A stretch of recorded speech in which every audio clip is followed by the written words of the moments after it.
From the rising of the sun to its going down, the Lord's name is to be praised. Let us open our hearts to his presence and listen for his voice in the stillness of this evening hour. Or evening sacrifice, the desire of ages, chapter 29, the Sabbath, March 6th. Don't forget the Sabbath the Lord our God hath blessed. Of all the week the brightest, of all the week the best. It brings repose from labor, it tells of joy divine. Its beams of light descending with heavenly beauty shine. Welcome, welcome, ever welcome, blessed Sabbath day. Welcome, welcome, ever welcome, blessed Sabbath day. And on the seventh day, God ended his work which he had made, and he rested on the seventh day from all his work which he had made. And God blessed the seventh day and sanctified it, because that in it he had rested from all his work which God created and made. Genesis 2, verses 2 and 3. The Sabbath was hallowed at the creation as ordained for man.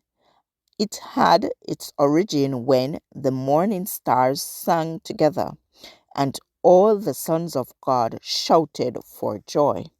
Job 38, verse 7. Peace brooded over the world, for earth was in harmony with heaven. God saw everything that he had made, and behold, it was very good. And he rested in the joy of his completed work. Genesis 1, verse 31. Because he had rested upon the Sabbath, God blessed the seventh day and sanctified it, set it apart to a holy use. He gave it to Adam as a day of rest. It was a memorial of the work of creation and thus a sign of God's power and his love. The scripture says, he hath made his wonderful works to be remembered. The things that are made declare the invisible things of him since the creation of the world, even his everlasting power and divinity. Genesis 2, verse 3, Psalm 111, verse 4, and Romans 1, verse 20. All things are created by the Son of God.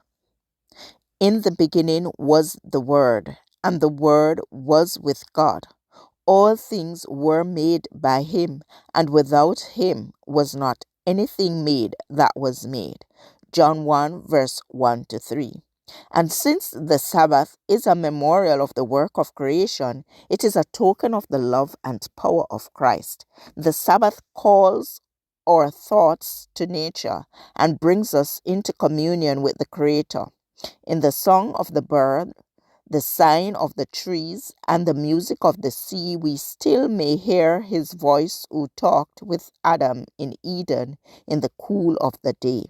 And as we behold his power in nature, we find comfort, for the word that created all things is that which speaks life to the soul. He who commanded the light to shine out of darkness hath shined in our hearts to give the light of the knowledge of the glory of God in the face of Jesus Christ. 2 Corinthians 4, verse 6.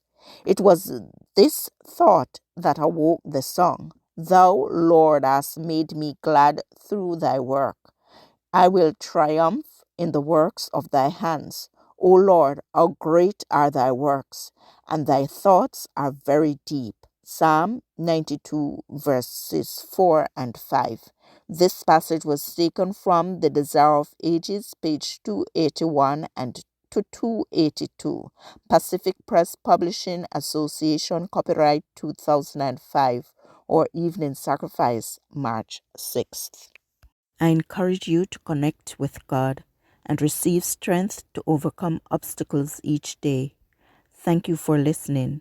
Please join us tomorrow as we offer up our evening sacrifice.